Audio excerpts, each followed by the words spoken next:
High five til hinanden. Jeg starter. Og så lige så højre. Og så langt ned til næste.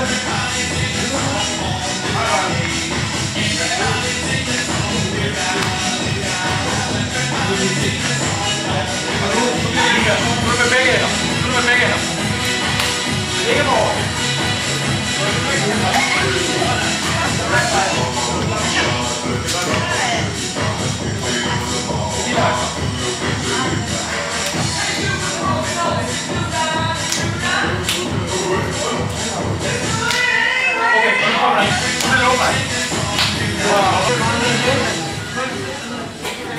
Hej, det er godt alle sammen. Jeg er med. Hej, det er godt på jer. Ja, det var godt. Vil I overside med? Så laver vi lige lidt større rundfag. Yes. Simpelthen. Kom vi bare ind og sidde. Vil I overside med? Kom vi bare ind.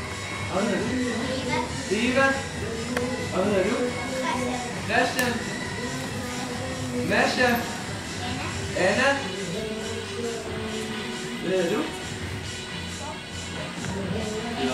Astrid. Hej Astrid. Hvad næste? Sofie. Og Cecilie. Hvor har vi nogle flere, der lige skal med over rundkredsen? Og den næste? Isabel. Hvad hedder du? Camille. Og den næste, hvad hedder du, Mine? Også Nora. Okay. Hvad hedder du? Jeg skal ned. Ja, kom bare til dig på. Bare til dig på. Og alle svinger, de fungerer. Og alle fødder fungerer også. Og hovederne. Er det også okay? Okay. Fedt. Fordi ved I, hvad vi skal lave? Vi skal lave kyllingedans. Det er mit yndlingsdyr. Er det det? Yes. Okay. Se. Kyllingedans, det er både en sang og en dans. Og sangen, den går sådan her. En lille, and med. Og så kommer det. Så skal I selvfølgelig synge ligesom os, og gøre de samme ting, som vi gør. Er I klar til det? Ja. Er I klar til det? Ja! Yes! 1, 2, 3. En lille, and med vinger. En lille, and med vinger. En lille, and med fod. En lille, and med fødder. En lille, and med rumpe. En lille, and med hoved. En lille, and med hoved. Med. Sådan. Skal vi lige prøve en gang til? Ja. Tror I godt, vi kan? Ja. Så skal man synge rigtig godt med. Er I klar? Ja. 1, 2, 3. En lille, and med vinger. En lille, and med vinger. En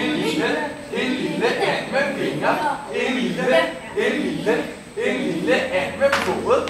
En lille, and med fødder. En lille, and med rumpe. En lille Ahmed. En lille Ahmed. Unge.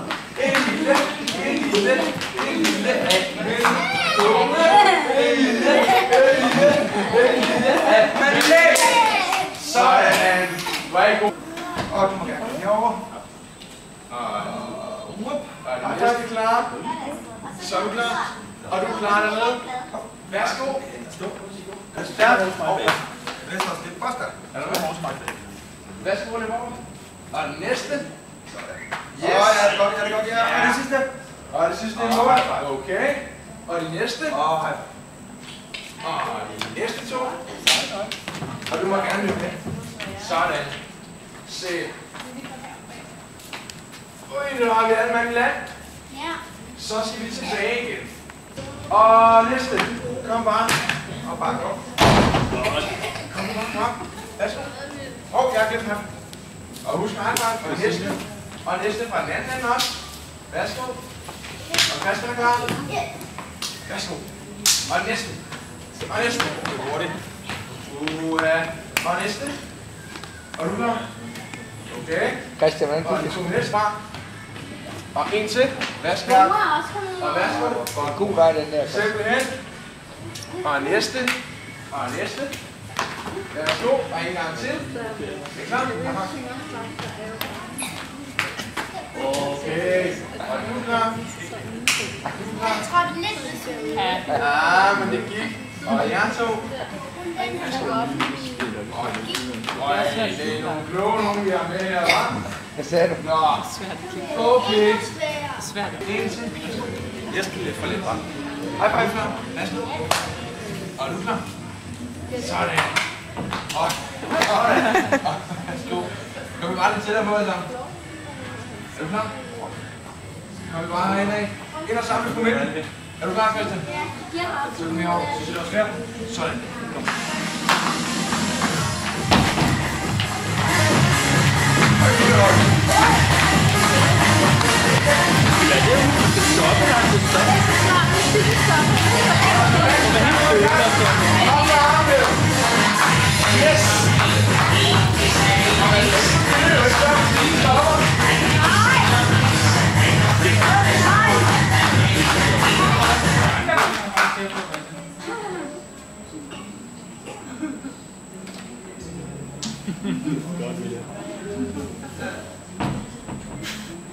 Nå. Så skal man huske at stå helt stille. Og ikke sige en lyd. Hvad fik du at spise der?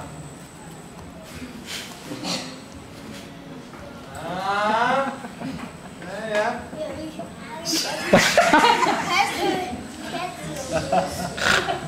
Jeg skal være helt stille. Ja, så kom det. Godt. Godt, Christian. Godt kæmpe. Okay. Er I klar igen? Ja. Er musikken startet? Vi prøver igen.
Stå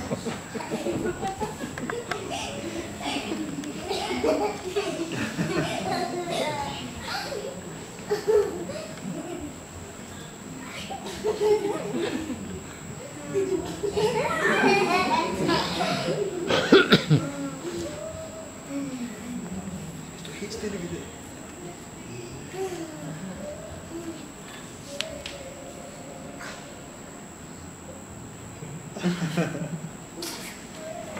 Nå, er I klar igen? Ja.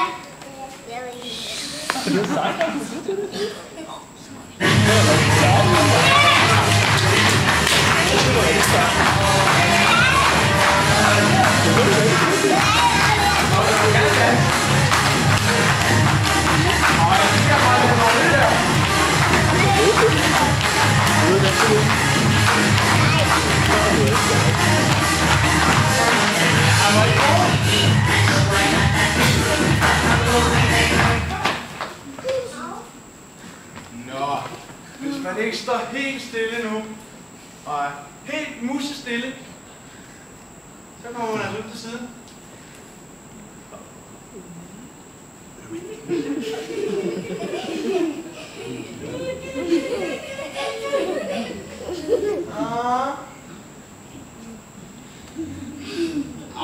Man skal stå helt stille. Du sidder ikke helt stille dernede, Christian. Så I er gode til det her? Okay. Strammer bananerne lidt. Så skal man være helt stille og stå helt stille.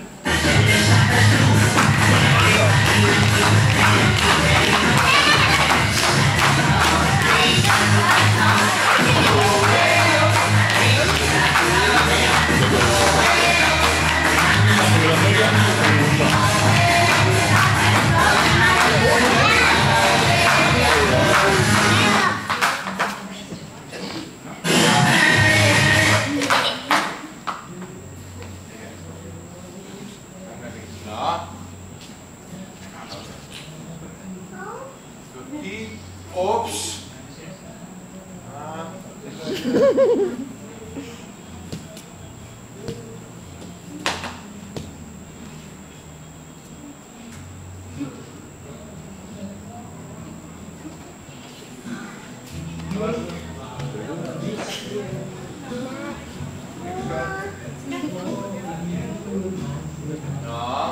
Okay. Okay.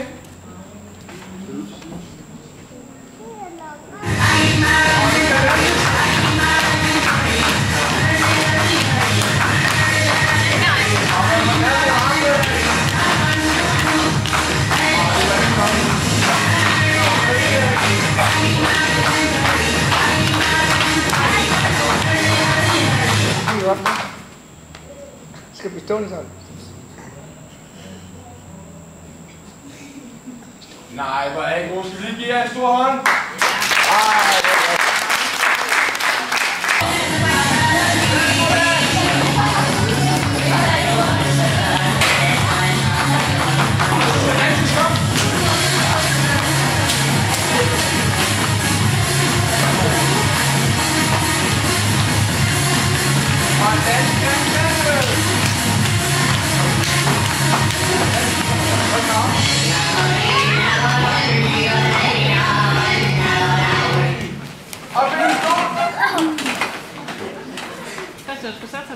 Skal vi finde en stol, der er så ned?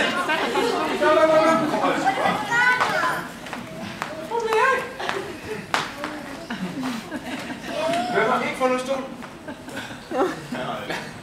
Kun det med en. Okay.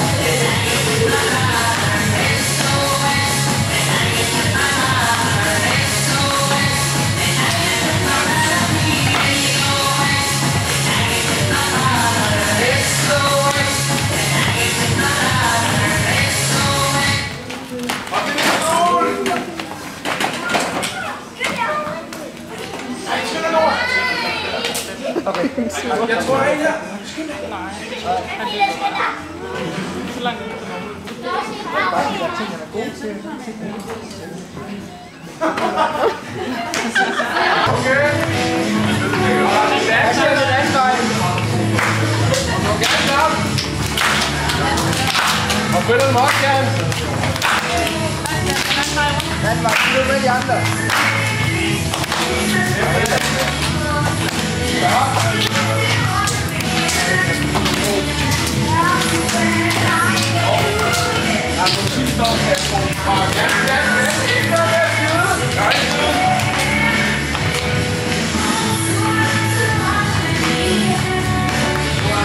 Camilla! Find en stol! Find en stol!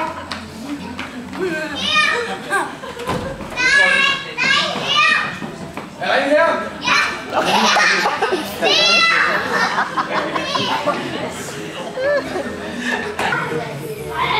Nej!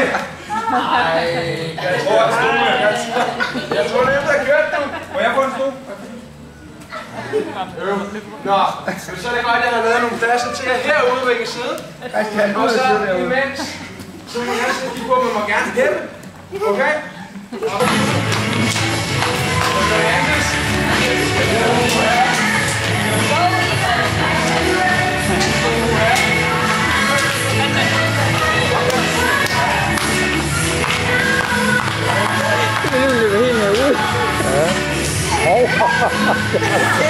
Det er ret gammelt.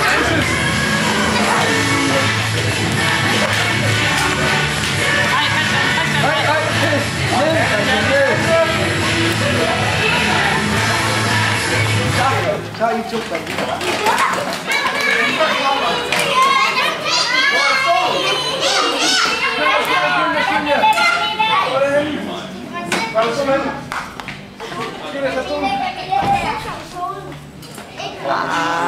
Det var ikke det, hva'? Nej. Det var ellers godt gået.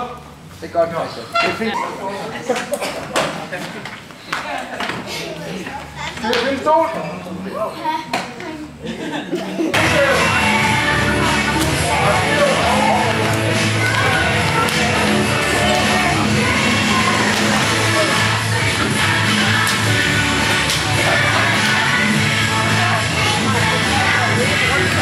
Camilla, du skal ikke til stolen. Nej, det er godt. Camilla! Det var ellers godt gået. Hvad skete der? Det var flot. Stol der. Godt gået. Og finde en stol, finde en Der er stol. kamp om det nu, der. Kan vi gøre os ikke noget? Ej, du skal da ikke sætte over til Isabel. Nå. Der kommer mere nu. Camilla, Kom du herover og sidde sammen med mig. det er pyt. Det er pyt. Okay, så sætter vi os herover. Ja. Det var godt. Det må man gerne. Sådan. Sådan. Det er helt okay. Okay, nu bliver det svært. Ja. Nu bliver det rigtig svært. Hvor mange skal vi fjerne? Vi fjerner 2.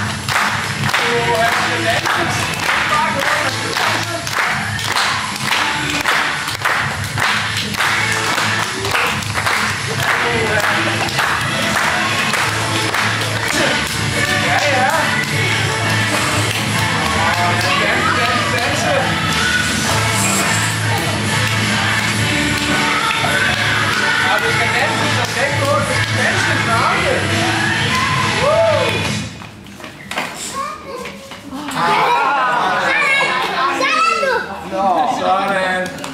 Sådan. Sådan, der sidder tilbage. Er I klar? Og nu skal vi klare dem alle sammen. Du klarer dem alle sammen. Er I klar? Ja. 3, 2, 1.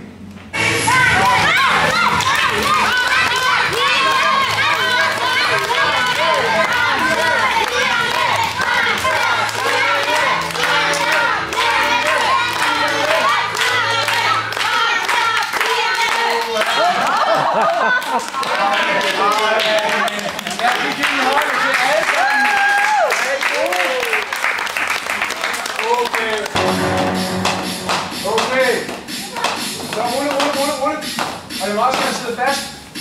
Rundt omkring og sætte det fast. Selv når man ser så farligt ud i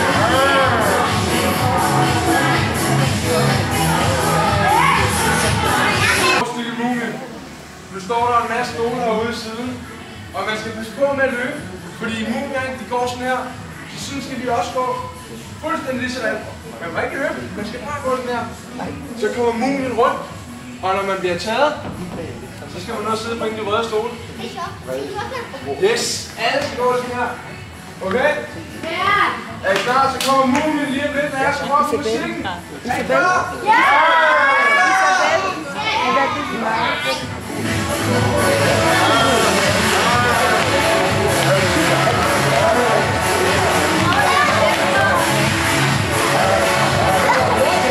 Jeg tror han ikke rører ved dig.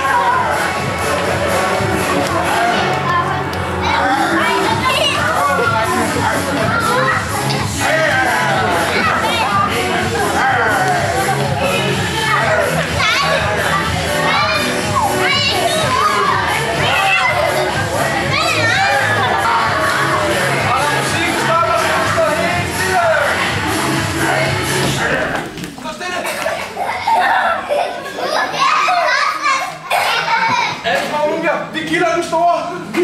Han er kilder ham. Han er kilder ham. Han er kilder ham.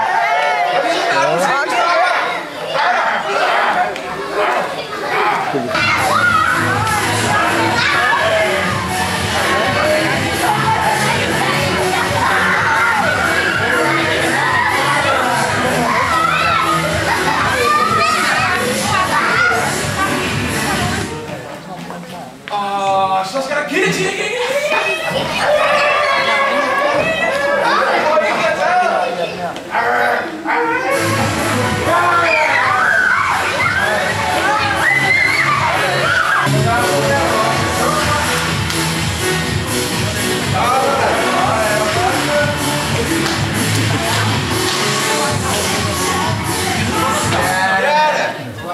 Det gik fint.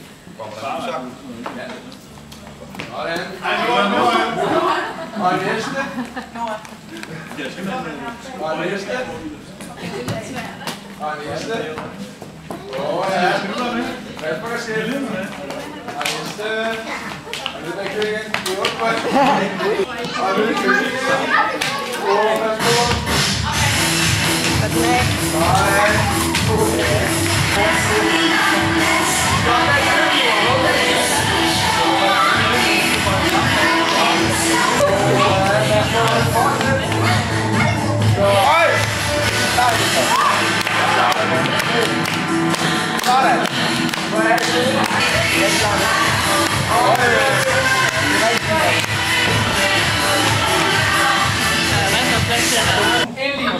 En lille and med vinger.